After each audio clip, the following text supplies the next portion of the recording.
Olá, queridas irmãs, queridos irmãos, meus amigos, minhas amigas.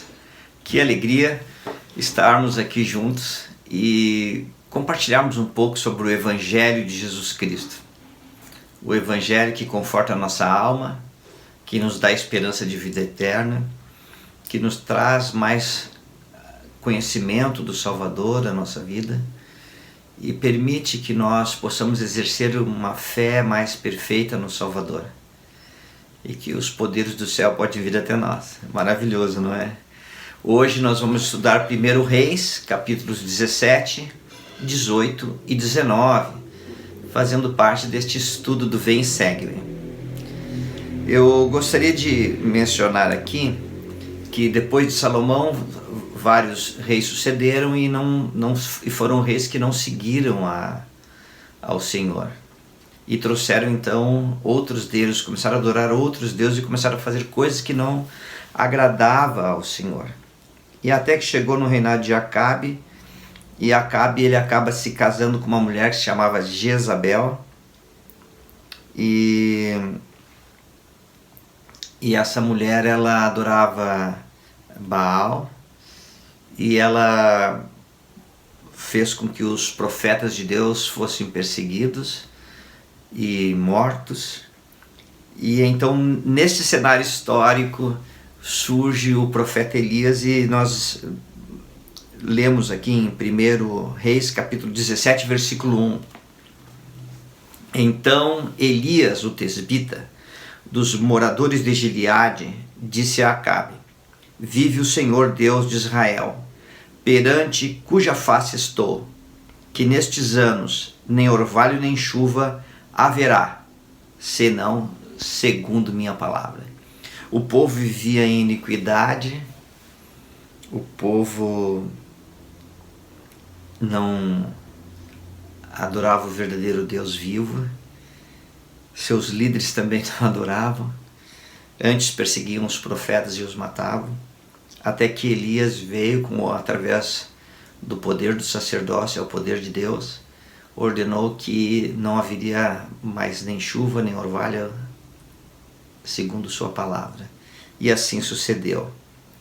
E Elias, então, o Senhor manda que ele saia e vai para junto do ribeiro de Querite. E ele foi para lá e então os corvos vinham e o alimentavam. No 4 diz assim: E eu, o Senhor falando, ordenei aos corvos que ali te sustentem. E no 6, e os corvos lhe traziam pão e carne pela manhã, como também pão e carne à noite, e bebia do ribeiro. Agora, às vezes eu e você temos a ideia de que quando nós pedimos o Salvador nos auxilie, nós temos uma ideia de salvação própria, né? Eu quero que tu me salve, mas seja assim, assim, assim. Elias foi lá de uma maneira destemida, com o risco da própria vida, e profetizou que não haveria mais nem chuva nem orvalho, com o intuito do povo poder se arrepender, mudar a vida, voltar seu coração para o verdadeiro Deus. E então ele é alimentado. Como que ele é alimentado? Quanto cabe no bico de um corvo, irmão, de pão e de carne? Então ele tinha pouco alimento, migalhas, para se alimentar e manter a sua vida. É algo para nós pensarmos. Mas o riacho secou e não tinha mais água. Então o Senhor fala novamente a Eliseu, dizendo assim no 9: Levanta-te, vai a Serepta, que é de Sidom, e habita ali. Eis que eu ordenei ali a uma mulher viúva, que te sustente. Olha, interessante que a situação das mulheres viúvas na antiga Israel já era bem difícil. Quanto mais se passavam por um período de seca terrível que não tinha alimentos. E lá foi Elias seguindo a voz do Senhor, a orientação do Senhor, e foi até Serepta. E quando chegou lá, ele viu uma mulher apanhando lenha, e ele disse assim, no versículo 10: Traze-me, peço-te, num vaso um pouco de água para que eu beba. E ela então saiu para trazer a água, e ele falou assim: traze-me agora também um bocado de pão na tua mão. E agora eu gostaria que você pudesse imaginar a situação daquela mulher. Ela era viúva, tinha seu filho, não tinha alimento, não tinha como obter, não tinha como se suster. A situação dela era terrível. Mas quando o profeta de Deus falou aquelas coisas, olha o que ela falou no 12: vive o Senhor teu Deus, que nem um bolo tenho, senão somente um punhado de farinha numa panela e um pouco de azeite numa botija. Eis que apanhei 2 cavacos, 2 pedacinhos de lenha, né? E vou prepará-lo para mim e para meu filho, para que comamos e morramos. A situação dela era terrível, não tinha mais nada com que se alimentar. E então o profeta Elias diz assim: não temas, vai, faze conforme tua palavra. Porém, faze dele primeiro para mim um bolo pequeno. Traze-mo para fora. Depois fará para ti e para teu filho. Porque assim diz o Senhor Deus de Israel: a farinha da panela não se acabará, e o azeite da botija não faltará, até o dia em que o Senhor dê chuva sobre a terra. E eu fico, olha, quando eu era jovem, eu 18, 19 anos, meu profeta favorito era Elias e depois Eliseu. Os dois ali eram os meus favoritos da história de quando eu era jovem. Poder da palavra, de falar e as coisas acontecerem. Eu sei que todo profeta é um profeta de Deus, tem as palavras de vida eterna para nos ensinar e guiar. Mas quando eu era jovem, eu queria ser como Elias, queria ser como Eliseu, ter o poder da palavra, de ordenar as coisas acontecerem, assim vai. E eu ficava muito assim, pensando assim, como Eliseu, como Elias, né, ou Eliseu depois, como que eles tinham ideia para fazer aquelas coisas que eu nunca passariam por minha cabeça. Mas o Senhor os orientava, eles ouviam a voz do Senhor e o Senhor os instruía como deveriam fazer, as coisas que deveriam dizer, e assim vai. E eu fico assim maravilhado com isso. Quando eu fiquei pensando que a viúva disse: olha, eu só tenho um punhado de farinha. Irmãs, irmãos, que tamanho é o pão que dá para fazer com um punhado de farinha? Ela queria dizer uma linguagem figurada, que ela só tinha um pouquinho, mas era literal, ela só tinha um pouquinho mesmo. E então ela pegou, jogou o azeite, pegou aquele pouquinho que tinha e fez um pão. Detalhe, o profeta Eliseu, ele diz assim, ó, faze dele primeiro para mim um bolo pequeno. Então a quantidade era pequena para manter a vida. E como que eu e você pensamos a salvação? Quando nós oramos, nós queremos que o que aconteça? O Senhor manteve seu profeta, mas um pequeno bolo, migalhas, né, que vinham no bico do corvo antes. E eu fiquei pensando no Salvador Jesus Cristo, e eu lembrei de uma experiência da mulher cananeia, lá no Novo Testamento, durante o ministério terreno do Salvador. E durante seu ministério terreno, deixa eu trocar aqui para o Velho Testamento. Durante seu ministério terreno, ele veio para ensinar ao povo de Israel. Mas eis que veio atrás dele uma mulher, atrás dele de seus discípulos, implorando que curasse sua filha, que ela era endemoniada. E miseravelmente ela utiliza esse termo assim, as escrituras, né? Então ela vinha falando atrás, rogando, e os discípulos, não sei se incomodados pelas palavras, eles se condoeram e falaram: Senhor, despede ela. E porque ela vem gritando após nós. Então Jesus Cristo fala assim, no Mateus 15, versículo 24: Eu não sou enviado senão as ovelhas perdidas de Israel. Então a mulher se prostrou diante do Senhor, o adorou e disse: Senhor, socorre-me. E então ele fala assim para aquela mulher: Não é bom pegar o pão dos filhos e lançá-los aos cachorrinhos. Entenda que o Senhor estava dizendo, de uma linguagem figurada, que ele veio para ensinar as tribos de Israel, o povo do convênio, e não para ensinar aos outros. Por isso ele fez essa metáfora, ou essa parábola, enfim, que ele não veio para alimentar, tirar esse alimento de vida eterna que ele estava ensinando ao povo de Israel, que depois levaria ao resto do mundo, e que ele devia ensinar a eles. E então a mulher fala assim, algo extraordinário, diz ela no 27: Sim, Senhor, mas também os cachorrinhos comem das migalhas que caem da mesa de seus senhores. E então eu fico imaginando o Senhor olhando para aquela mulher, enchendo-se de misericórdia, vendo que ela tinha grande fé, disse: Ó mulher, grande é a tua fé, seja-te feito como tu desejas.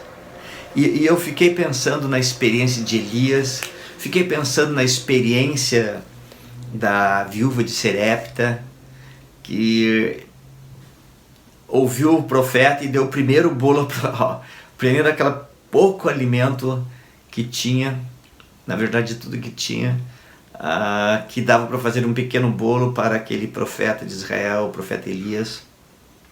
Que tipo de fé essas pessoas tinham? Que tipo de fé a mulher cananeia tinha? Bem, a mulher cananeia, ela conhecia o Salvador, porque estava na região, fazia milagres extraordinários, curava as pessoas, e ela se aproximou do Salvador cheia de fé, porque ela sabia que se ele quisesse, sua filha ficaria curada. Que tipo de fé eles tinham? Eles tinham fé no Salvador Jesus Cristo. Uma fé capaz de trazer os milagres dos céus à sua vida. Esse era o tipo de fé que eles tinham. Irmãs e irmãos, muitas vezes eu e você passamos por várias provações da vida e procuramos solucionar nossos problemas através de nossa própria sabedoria. E nos esquecemos de exercer fé naquele que é a fonte de todo o poder, de toda a luz, que é o Salvador Jesus Cristo. Quando nós exercemos fé no Salvador Jesus Cristo, os milagres vêm à nossa vida. Não milagres da forma que nós imaginamos, mas milagres de cura, como foi para aquela filha amada, que foi curada naquele instante pela fé de sua mãe no Salvador Jesus Cristo. E o Senhor sustentou seu profeta, sustentou a viúva de Serepta, o suficiente para manter a vida. Uma bênção que permitiu que eles pudessem viver e edificar e glorificar o nome do Salvador diante do mundo. Hoje nós podemos ver a história deles nas Escrituras. E a história deles continua nos edificando e nos animando, promovendo a fé no Salvador Jesus Cristo. E isso é algo extraordinário.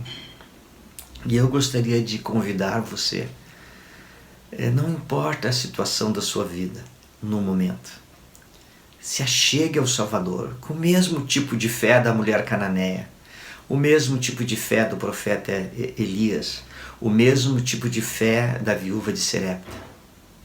Cheios de fé no Salvador, e os milagres virão à nossa vida. Teremos nossas doenças curadas, teremos nossas dores sanadas, poderemos sentir a paz que vem dos céus na nossa vida e poderemos ter uma perspectiva eterna tudo aquilo que o Salvador deseja para nós. Não é maravilhoso? Eu sei que Jesus Cristo vive e as Escrituras testificam disso. Que possamos então nos achegar ao Salvador e buscar, exercer essa fé nela. Lembra, eu sempre gosto de lembrar que o Elder Bedner nos ensinou que a fé em Jesus Cristo sempre leva à ação. Então exerça toda a tua fé e faça alguma coisa. A viúva de Serepta foi atrás do Salvador pessoalmente, ele imagina. E nós podemos nos achegar através da oração, nos ajoelhar, orar, jejuar, enfim, e buscar o Salvador também. Eu fico pensando na viúva de Serepta, que viu ali todo o seu sustento, sem esperanças de sobreviver. Mas quando o profeta deu uma orientação, ela exerceu fé no Salvador e seguiu. Não é extraordinário? E também fico pensando no profeta Eliseu e nos profetas que o Senhor deu a todos nós durante toda a existência desta terra, e mesmo nos nossos dias, profetas vivos, que se nós exercermos fé no Salvador Jesus Cristo e seguirmos a orientação dos profetas, os milagres acontecerão na nossa vida. Bom, talvez você não precise de milagres, né? Mas eu sei que quando nós exercemos fé no Salvador, os milagres acontecem. Porque Ele é a fonte da vida, irmãos, de todo poder. Lembra disso. Muito bem.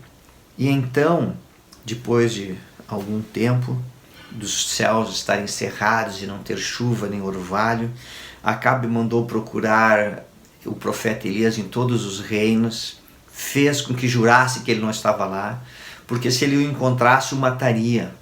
E então o Senhor fala a Elias, ordenando que ele vá e se apresente ao rei Acabe.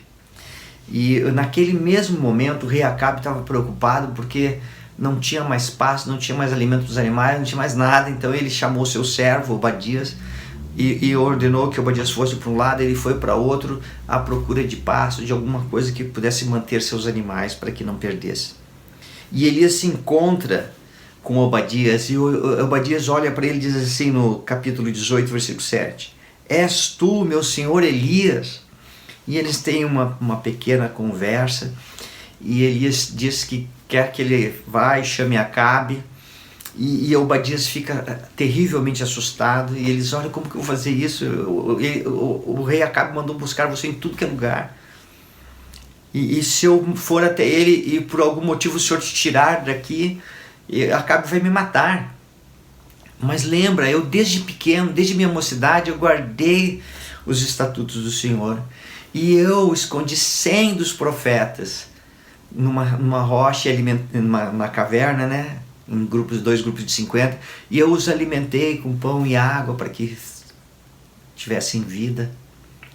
E Elias então faz um juramento, né, dá a sua palavra de que ele vai estar lá. E Obadias vai e fala a Acabe, e Acabe vai se encontrar com o profeta Elias. E agora eu quero que você imagine a cena do rei se aproximando, e lá está Elias. E quais seriam as palavras que o rei Acabe fala ao profeta? No versículo 17: És tu o perturbador de Israel? Olha que coisa, irmãs e irmãos. O profeta Elias, que recebeu o poder dos céus para agir em nome de Deus, que ele é acusado pelo rei de ser o perturbador de Israel. Quando eu li isso, eu fiquei lembrando de Enoque. Está lá em Moisés 6, 37 e 38. E Enoque, ele foi pregar ao povo e as pessoas, né, deixaram seus animais com as pessoas cuidando e iam até ao profeta Enoque. Mas olha o que eles falavam, eles diziam assim, olha, um homem insano apareceu entre nós. Então, o perturbador, o insano, da onde vêm esses termos para falar dos profetas de Deus? Irmãs e irmãos, o coração destas pessoas está cheio da vontade de Lúcifer, do diabo. E de tal maneira ele conseguiu poder sobre essas pessoas que elas olham para os profetas e chamam-nos de o perturbador, o insano. Percebe? E quando eu estava lendo isso, eu lembrei do presidente Russell M. Nelson, que ele é o profeta de Deus para os nossos dias, né? Eu gosto de olhar o exemplo do presidente Nelson. Ele está com 98 anos. Mas eu estava lendo o discursos, né, da conferência, e eu comentei com minha esposa assim, nossa, como é difícil você pegar uma citação do presidente Nelson. Porque ele fala uma coisa, nossa, isso é extraordinário, isso é maravilhoso. Daí você olha outro pedacinho, não, mas isso é maravilhoso. E separar uma partezinha para falar é tão difícil, porque tudo é maravilhoso que o profeta fala. Mas eu gostaria de compartilhar algo que ele falou no último discurso da conferência, na sessão de domingo, né, de manhã. Ele nos falou, e olha, lembra das palavras, o perturbador de Israel, um homem insano apareceu entre nós. O que é de tão extraordinário? O que é que perturba tanto? O que é insano aos olhos dessas pessoas? Olha o que o presidente Nelson fala a nós. Abre aspas. Removam a influência de Satanás de sua vida.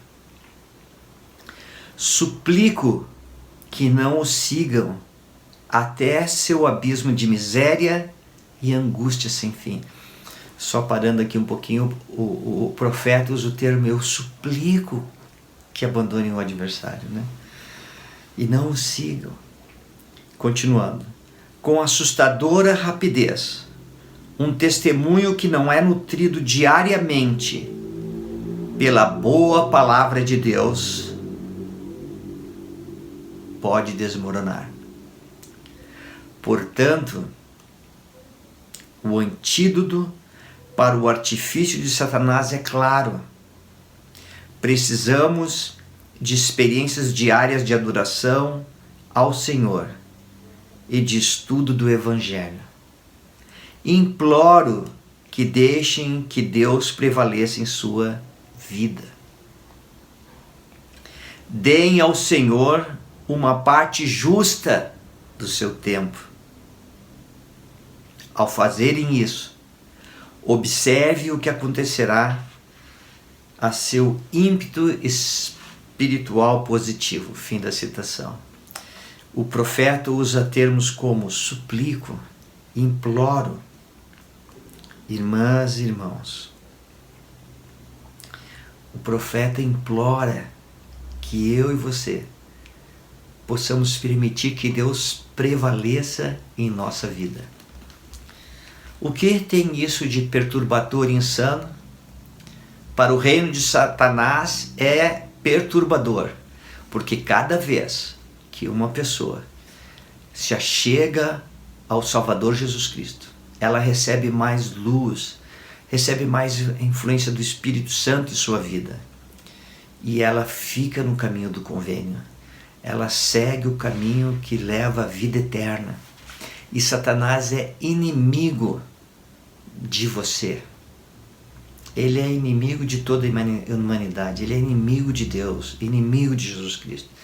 Satanás é o teu inimigo. E ele quer te destruir. Mas o profeta de Deus diz, suplico que não cedam. Imploro que passem por experiências espirituais, imploro que você permita que Deus prevaleça em sua vida. Interessante que o profeta fala que nós precisamos ter uma experiência diária de adoração. O que é isso, irmãs e irmãos? O que é uma experiência diária de adoração? Talvez possamos nos imaginar no templo de nosso Deus, e é realmente extraordinário, né? É uma grande, uma extraordinária, uma maravilhosa experiência de adoração ir ao templo. Mas talvez você esteja na sua casa. Como que você pode passar por uma experiência de adoração. Quando foi a última vez que você se ajoelhou e realmente abriu seu coração ao Senhor? Isso é uma experiência de adoração. Se ajoelhar e falar com Deus. Percebe? Experiência de adoração não é simples. Eu convido você hoje a ir lá no seu quarto ou na sua sala, enfim, colocar uma almofadinha no chão e se ajoelhar e abrir teu coração ao nosso Pai Celestial em nome de Jesus Cristo. Isso, irmã, irmão, é uma experiência de adoração, é o convite do profeta vivo do Senhor. A viúva de Serepta, quando tinha a sua vida em risco, ela exerceu fé no Salvador, ouvindo a palavra de seu profeta, que era, na época, o profeta Elias. Que eu e você possamos dar ouvidos às palavras do presidente Nelson, o profeta de Deus. Combinado? Passe essa experiência. Mas aqui o Senhor também fala, através do seu profeta, que nós precisamos ter uma experiência de adoração e de estudo do Evangelho. Olha, eu estou muito feliz que você está junto, nós juntos aqui, estudando as Escrituras. Isso é maravilhoso. E eu convido você a sempre ouvir estes vídeos que eu estou gravando e outros vídeos de outras pessoas que falam sobre o Salvador. Mas eu queria fazer um outro convite sagrado para você hoje. Depois de você ouvir este vídeo que nós estamos comentando sobre 1 Reis, capítulo 17, 18, 19, depois de ouvir uma opinião diferente, uma visão diferente, de alguém comentando sobre isso, eu gostaria que você pudesse pegar as tuas Escrituras e pensar na tua vida, nas tuas experiências que você está passando. E começa a pensar que você quer aprender mais do Salvador, que você quer saber como agir hoje. E leia esses 3 capítulos. E você irá passar por uma experiência de estudo do Evangelho. Tá bom? Sublinha coisas que você gosta, palavras, frases. Escreva coisas do lado que te chamaram a atenção, sentimentos, certo? Quando lembrar de uma outra escritura que se relaciona com aquilo, escreve na página, escritura tal. Isso é uma experiência de estudo. E essa experiência ninguém pode tirar de você, a não ser você mesmo. Percebe? Muito bem. Então, Acabe chega diante de Elias e fala: és tu o perturbador de Israel? E Elias então fala: não, tu és o perturbador, porque está seguindo outros deuses. E Elias então fala para Acabe: olha, junta lá no monte Carmelo os 450 profetas de Baal e os 400 profetas de Aserá. E observe, então dava 850 homens, né, sacerdotes, profetas dele. Leva eles todos lá no Monte Carmelo e leva o povo lá. Então nós vamos conversar. E Elias foi e se reuniu, o povo de Israel, todos aqueles profetas de Baal, Aserá. E Elias então propõe algo ao povo, né? Elias fica falando assim para eles no 1 Reis 18. Até quando cocheareis entre 2 pensamentos?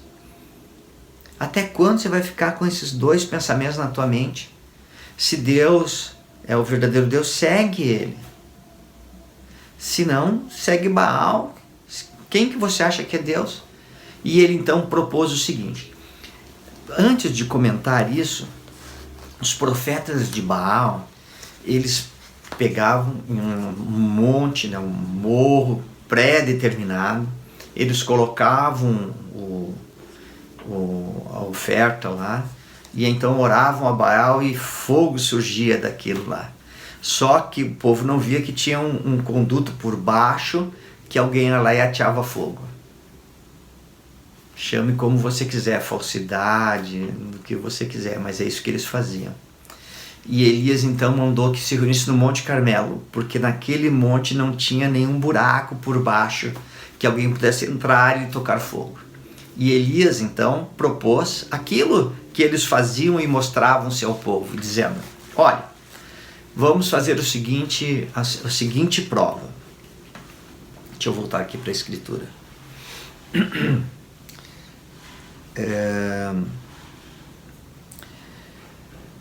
Deixa eu voltar aqui no versículo 23. Ele fala assim: olha, vamos pegar 2 bezerros. E daí nós vamos montar o altar, eles vão montar para Baal e eu vou montar para o Deus de Israel, Jeová.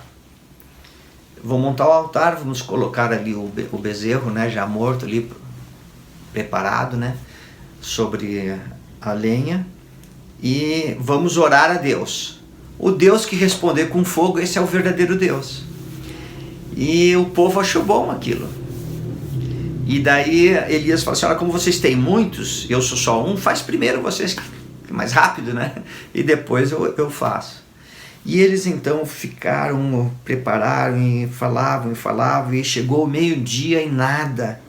E Elias começou a zombar dele em alta voz, dizendo: olha, porque ele é um Deus, pode ser que esteja falando, ou que tenha alguma coisa que fazer, ou que intente alguma viagem, porventura dorme, e despertará.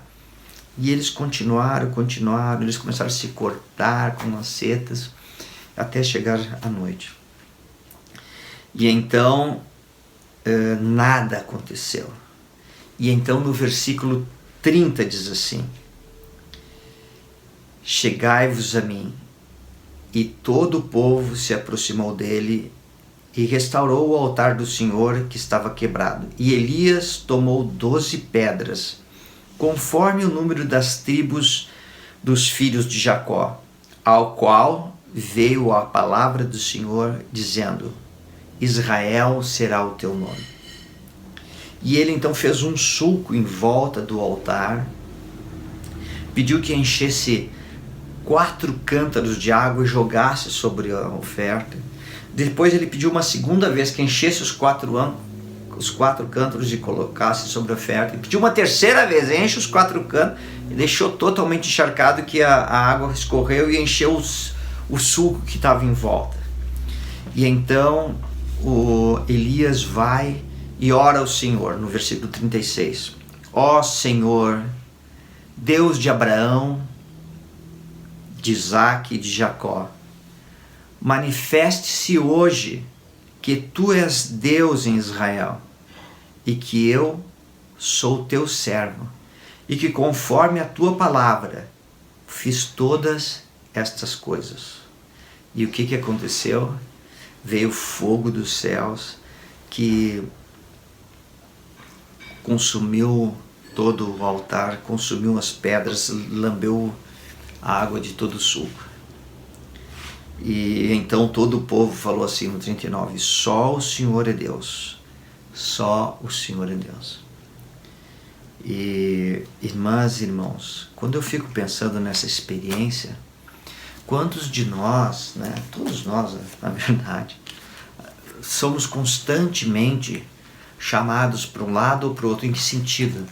Sempre que você pensa em andar em retidão, sempre que você pensa em ser um homem, uma mulher que tem o coração voltado para o Salvador Jesus Cristo, e você pensa que quer ser mais reto na vida, quer ser mais cheio de luz, o inimigo vai sempre e coloca: não, mas você não é bom por isso, não é bom por aquilo, olha, você tem faltas aqui, faltas ali, e procura todo o tempo colocar vozes na sua mente, que coisas que dizendo: olha, você não é filho de Deus nada, percebe? E às vezes acontece como o povo de Israel. Ficamos olhando para um lado, olhando para outro, e agora o que eu faço? Mas irmãs, os profetas de Deus têm nos ensinado que Deus vive. que Jesus Cristo é o nosso Salvador, o Redentor. Nós podemos passar por experiências diárias de adoração, como fala o presidente Nelson, e buscar o Senhor. E ao buscar o Senhor, nós podemos sentir a influência do Espírito testificando em nossa vida as verdades eternas do Evangelho, que Deus vive, que Jesus Cristo vive, é o nosso Redentor e Salvador, que Ele estabeleceu o seu reino na terra com apóstolos e profetas. A comunicação está aberta para nós. Isso que eu queria mostrar para você. Que possamos ter a coragem de seguir o Salvador. Mas para isso nós temos que ter aquele tipo de fé que a mulher cananeia tinha, que a viúva de Serepta tinha. Fé no Salvador Jesus Cristo. Que possamos nos aproximar do Salvador com esse tipo de fé. E tendo esse tipo de fé, faremos coisas extraordinárias. Que parece loucura ao mundo, que vão nos chamar de perturbador de Israel, de insanos. Porque nós vamos nos ajoelhar e vamos orar ao Senhor. Nós vamos estudar as Escrituras. Nós vamos buscar mais conhecimento de nosso Deus. Procurar conhecê-lo, adorá-lo, amá-lo. Percebe? Porque Jesus Cristo vive. E os profetas de Baal, os profetas de Aserá foram mortos. Quando Jezabel soube disso, prometeu e jurou que no dia seguinte Elias estaria morto. E Elias, então, já no capítulo 19, ele sai da cidade, vai para o deserto, né? Caminha de um dia caminhando no deserto, e diz que tinha uma árvore, um arbusto, não conheço o zimbreiro, deixa eu ver se fala aqui zimbreiro, é um arbusto do deserto, o zimbro, né? E ele se sentou ali naquela pequena sombra, e Elias então fala ao Senhor, 1 Reis 19, versículo 4. Já basta, Senhor, toma agora a minha vida, pois não sou melhor do que meus pais. Diante de toda aquela perseguição, de toda aquela adversidade, de tudo aquilo que estava vivendo, ele diz, olha, Senhor, me leva, já me leva. E ele se deitou para dormir, né, e dormiu. E então o Senhor envia um anjo que toca em Elias e diz assim, levanta-te e come. E estava ali diante de Elias um pão cozido sobre as brasas e uma botija com água. Elias comeu, bebeu e deitou-se de novo. E então, a segunda vez, o anjo vai lá, toca. Então, na segunda vez, o anjo vai lá e toca Elias e diz assim, levanta-te, come, porque muito comprido te será o caminho. E com a força daquela comida, diz que Elias caminhou 40 dias e 40 noites até chegar no Monte Horebe. E quando ele lá chegou, ele entrou numa caverna, passou a noite ali, e então veio a voz do Senhor dizendo assim, que fazes aqui, Elias? E Elias explicou que ele estava guardando os convênios do Senhor, que ele continuava firme no Evangelho, firme na fé em Jesus Cristo, inabalável na verdade, e que todo o povo queria matá-lo. E ele então, o Senhor fala assim, no 11, sai para fora, põe-te neste monte perante a face do Senhor.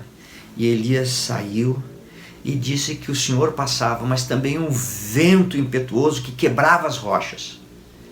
E a Escritura fala assim, porém, o Senhor não estava no vento. E então o Senhor passou e também veio um terremoto terrível.